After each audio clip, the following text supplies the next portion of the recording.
So I really want to finish this touring engine bay cleanup as soon as possible, so I can focus on the M3 and the coupe until they are both completed. I can then come back to the touring and complete a full restoration series for your viewing pleasure. It's been about 6 months since I took the engine from this touring to fully restore and put into the coupe. In that time, some of you will know I've replaced the right engine covering plate in the engine bay as it was so badly rusted I just couldn't leave it.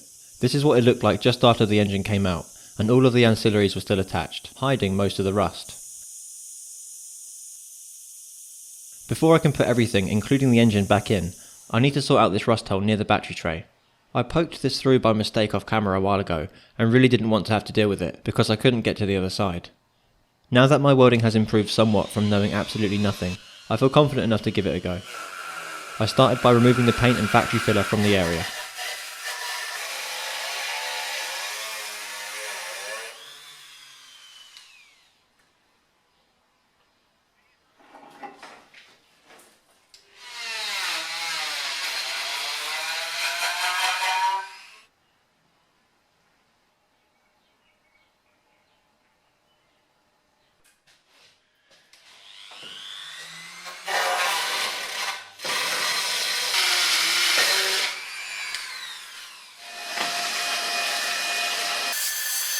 Once most of the surface rust was gone, I needed to cut out the rest of the affected metal. I chose this Chicago Pneumatics reciprocating saw, as it seemed like the easiest thing to get in there and make simple shapes with. I drilled a few holes so I could get the blade in and get started from where I needed to be. I then cut the remaining bad metal out, trying to keep the shape as simple as possible.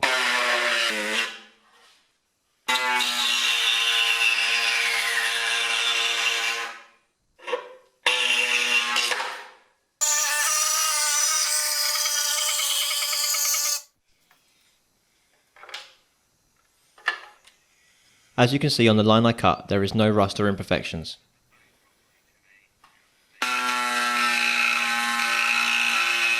With those rough shapes cut, I then cleaned up the edges with a file and removed some rust I couldn't get to before.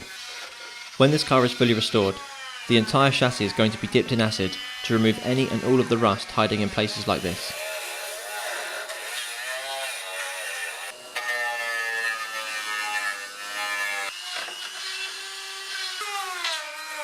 With 99% of the rust gone, I zinc primed the bare metal and was ready to make the new pieces. Cutting a piece of cardboard until it fits perfectly really works for me.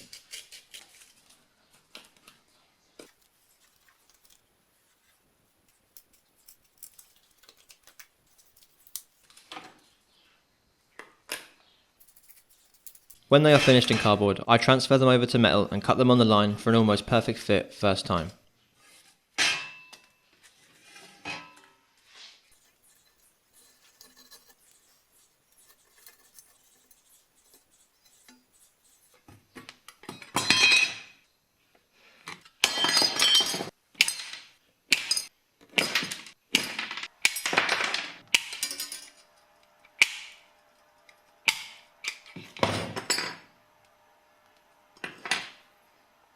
Right behind this hole is either some carpet or sound deadening.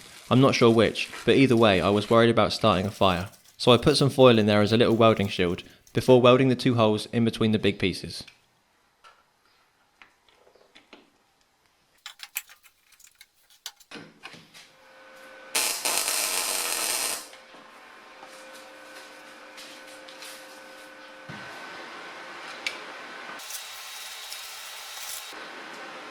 .80 grit sandpaper on a finger sander, then flattened my bad welds before I gave them a coat of zinc primer.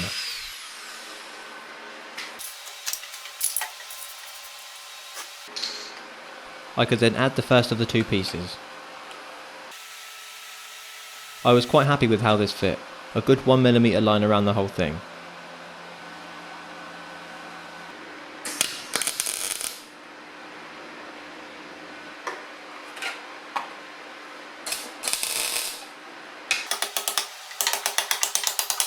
After a few tacks and some tapping with a hammer, I got the piece to sit perfectly flush and welded it in place.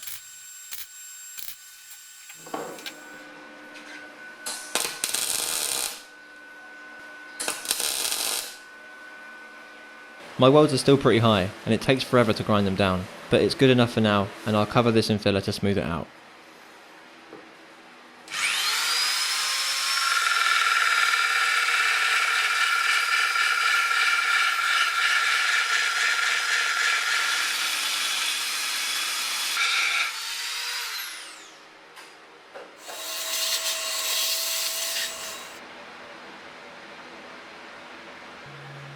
I then moved on to the second piece, which was a little bit harder to get to and a bit more awkward to weld in.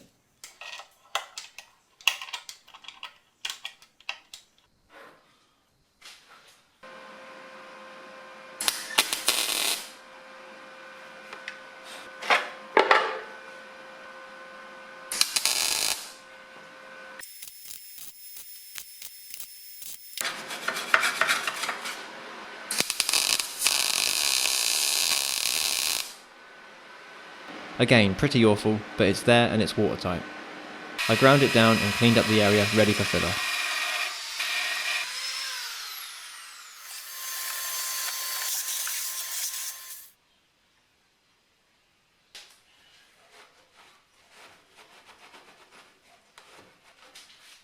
I used Quartz Universal Filler because it's a good mixture of deep filling and fine sanding.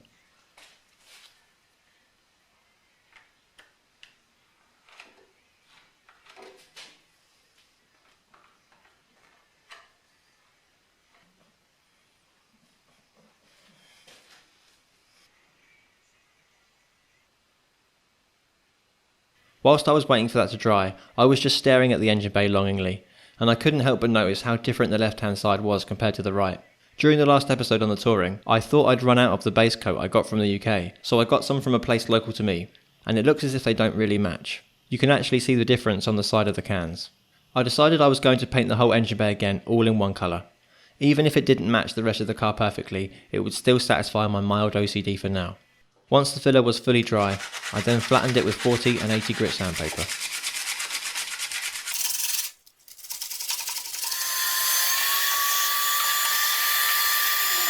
That should keep any dripping water from the broken seal that I will fix out of the footwell.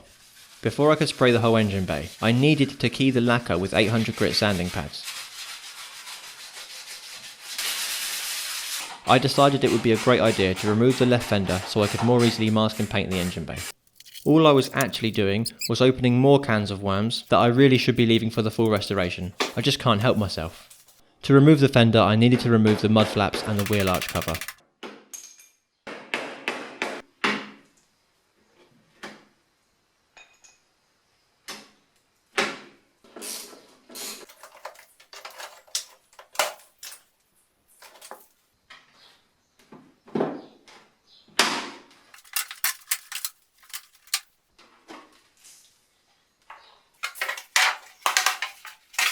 It turns out I smuggled a good bit of England over to Spain in this secret compartment.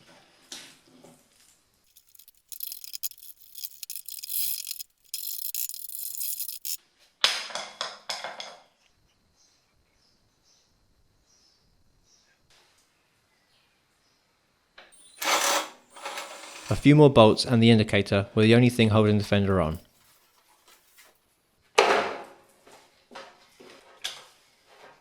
This car is absolutely riddled with rust, way worse than the coupe if you can believe that.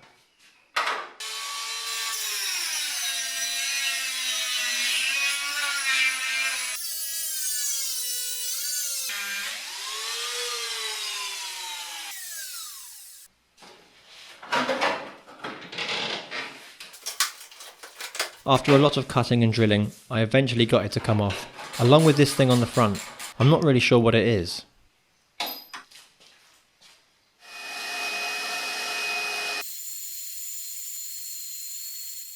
Once I vacuumed the UK up, I saw the rust infecting the main chassis and got to work on removing it straight away.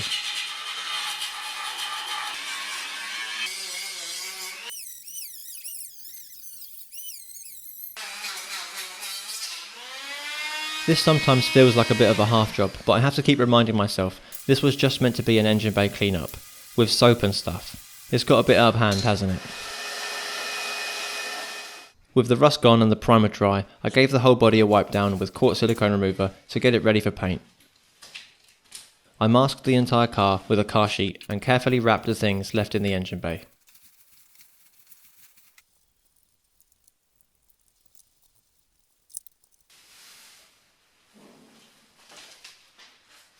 I used wet on wet primer so I didn't have to do any sanding in tight places.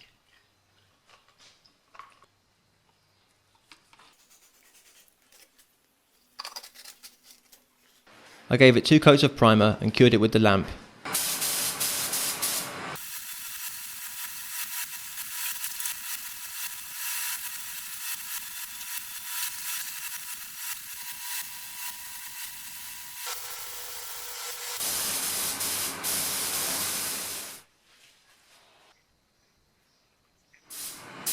Next were 2 coats of base coat.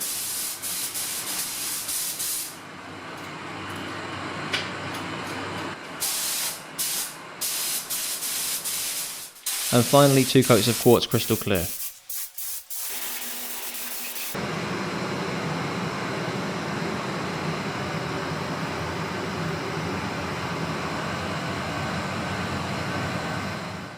It looks a lot more uniform now, much better than it did.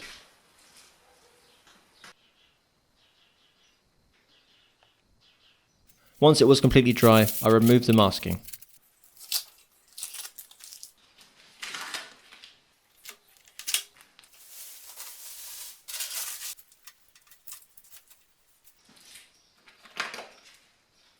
Okay, that's clean enough now. Now to put it back together again. I brought in all of the parts I had for the touring, restored or not, and I'm just going to put them back on the car as they are, and we will restore them during the full restoration. I just want to say a big thank you to FCP Euro for sponsoring this episode and always supporting Restore It. FCP Euro have been selling quality replacement parts since 1986. They have over 350,000 genuine OE and OEM replacement parts in stock ready to go when you need them. They specialise in only the highest quality parts for BMW, Volvo, Audi, Volkswagen and Mercedes, as well as select items catalogued for Porsche, Range Rover, Jaguar and Saab. All with an unbeatable lifetime guarantee, which if you look into will blow your mind. So if you want only the best for your car, check out fcpeuro.com at the link in the video description. Thanks to FCP Euro for supporting the channel, and thanks to you guys for supporting those who support us. Let's get back to the touring. One last thing I had to address before I started putting things back on was this bumper shock. If you remember back to episode 3 of the touring series, the bolt going through the shock was so stuck it took me a day or 2 to get it off. It also left this bumper shock pretty useless. You can see how much is missing because it's rusted away. It's pretty crazy to see what rust can do. Luckily, I found this replacement on eBay for 70 quid, which isn't too bad considering it's brand new. I tried to remove the little bit of rust on the other one with the wire wheel, but it was going way too slow. I popped it in the blaster, which made light work of it.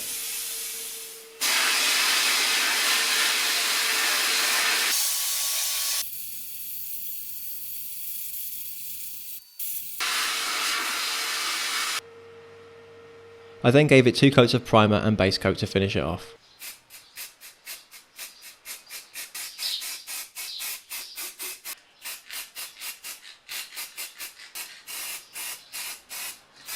And that's it, I was ready to get reassembling. I started with the loom and ABS pump.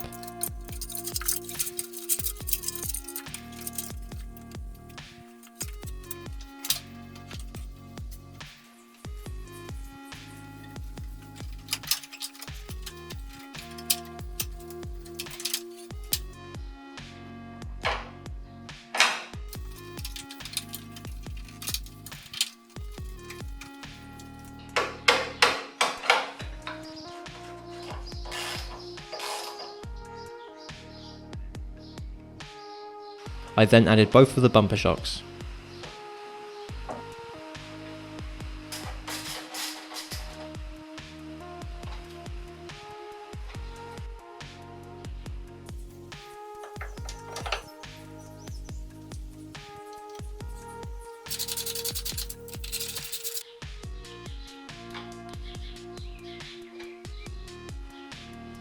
Next, the heater closing panel and some sound deadening was fitted.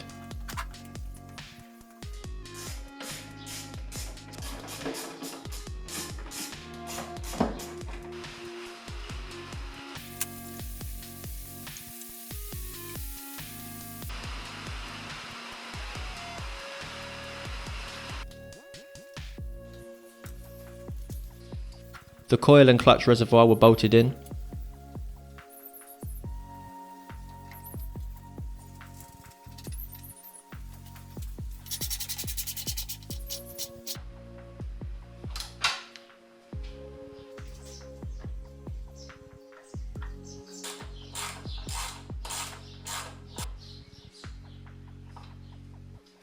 The washer fluid container was slotted in over the fresh engine covering plate and secured in place.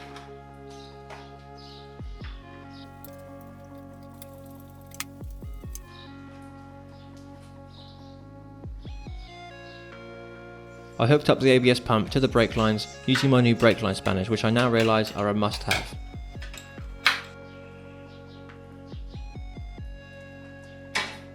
I then screwed in the coolant expansion tank mount and fitted the tank itself.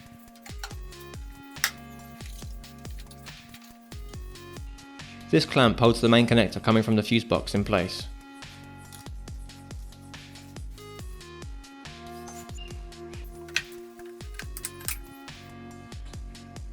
The window wiper grills were snapped into place and I could finally see this cleanup coming to an end. Next were the headlight clips and headlights.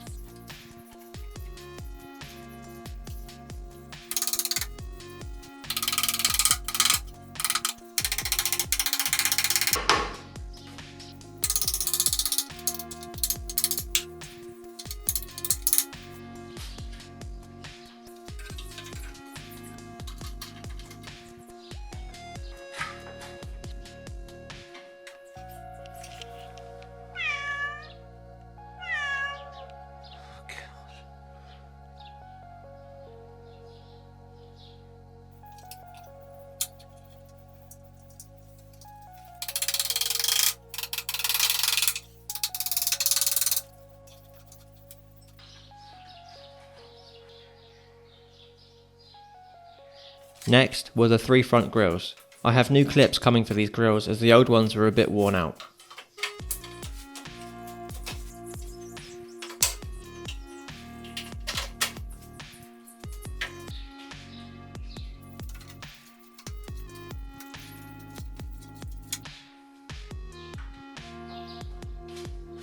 The bonnet notches were added, but will be fine-tuned when the bonnet is put on.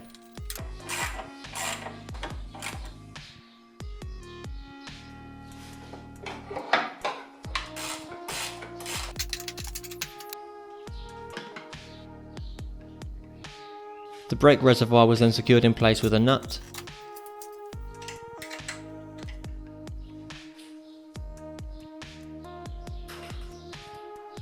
And I added the pumps for the windscreen washer jets to the washer fluid reservoir. I just need to get new connectors from BMW as these old ones are completely shot. The sound deadening and heater closing panel were held in place with these large round plastic washer nut things. One of the final pieces I'm going to put on in this episode is this rubber strip, but just for continuity. In the next episode I'll remove it again and fix this lip that prevents water from coming into the engine bay.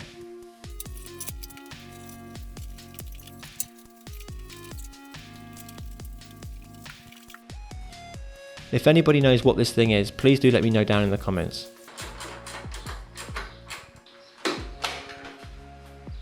I'm also not too sure what this thing is either. I cleaned up its bracket and bolted it back in place. And I think we'll leave it there. This is exactly where we left off 6 months ago, and what a difference a bit of paint and some cleaning makes. Next time I'll get the front bumper and fenders back on and possibly drop the engine in to see if we can get it running again. Thanks for watching, I'll see you next time.